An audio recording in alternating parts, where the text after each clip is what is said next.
Liquidator. This is the Liquidator Report. Hope everybody's having a great evening today.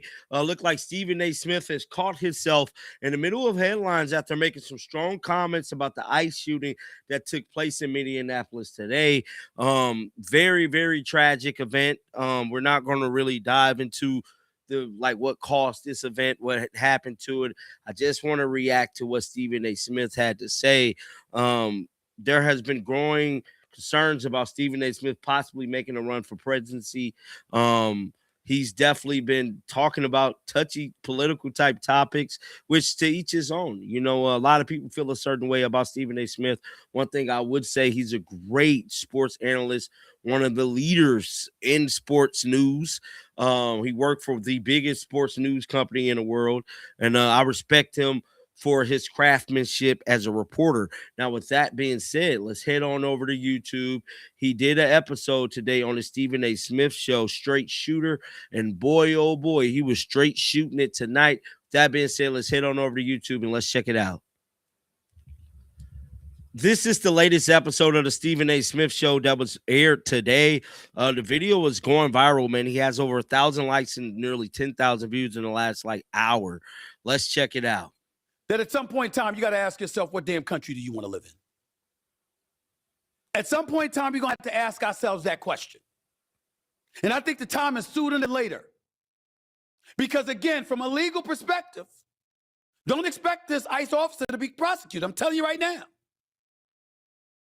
She was in the car, Renee Nicole Good, 37 years of age, protesting, blocking off the streets. ICE wanted her to move. An officer got in front of the car, another officer got to the side of the car, and then she tried to take off. And in their eyes, the Christy Gnomes of the world for the Department of Homeland Security, and other folks on the right are saying, oh, they consider it an act of domestic terrorism because she tried to run over an ICE officer. It's not going to be prosecuted. My point is, let's not focus on that for a second, okay? She was wrong to drive off.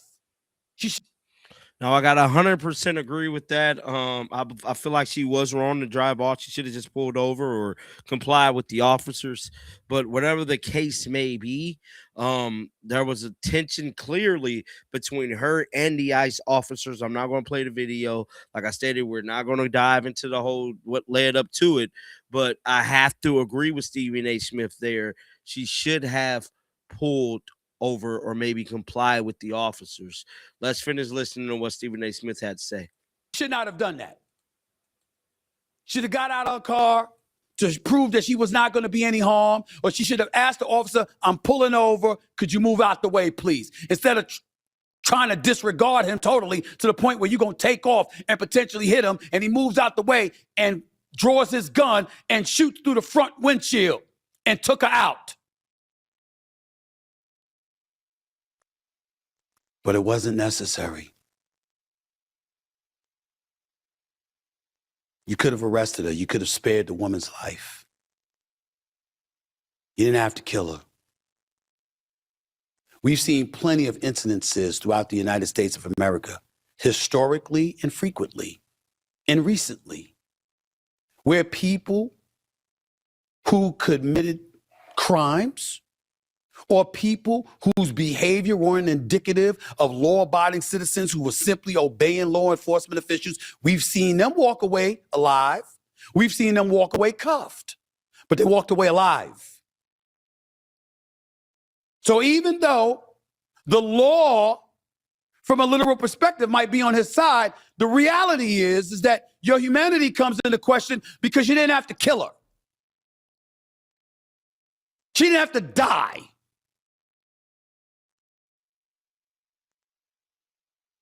But that's the country we're living in now.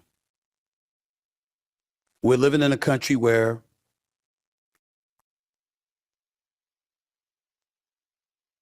some people, more often than not, are becoming lawless. And law enforcement officials are not just about enforcing the law while serving and protecting, but they're also taking lives. At least in this case, that was the case. I believe it was totally unnecessary. But that's me talking. There's some people you need to hear from. The first order of business, the Secretary of Homeland Security, the one and only Kristi Noem. She spoke about this in the aftermath of the shooting. Here's what she had to say. You asked about a shooting that we just had in Minneapolis, Minnesota. It was an act of domestic terrorism. What happened was our ICE officers were out in an enforcement action. They got stuck in the snow because of the adverse weather that is in Minneapolis. They were attempting to push out their vehicle, and a woman attacked them and those surrounding them and attempted to run them over and ram them with her vehicle.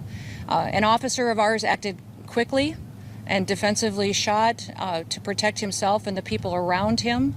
And my understanding is that she was hit and is deceased. We're continuing to gather more information, but this goes to show the assaults that our ICE officers and our law enforcement are under every single day. These vehicle rammings are domestic acts of terrorism. We're working with the Department of Justice to prosecute them as such. We will continue to protect our ICE officers and in cooperation with other law enforcement agencies as well. You've seen me in the last couple of days deploy over 2,000 more officers to the Minneapolis area.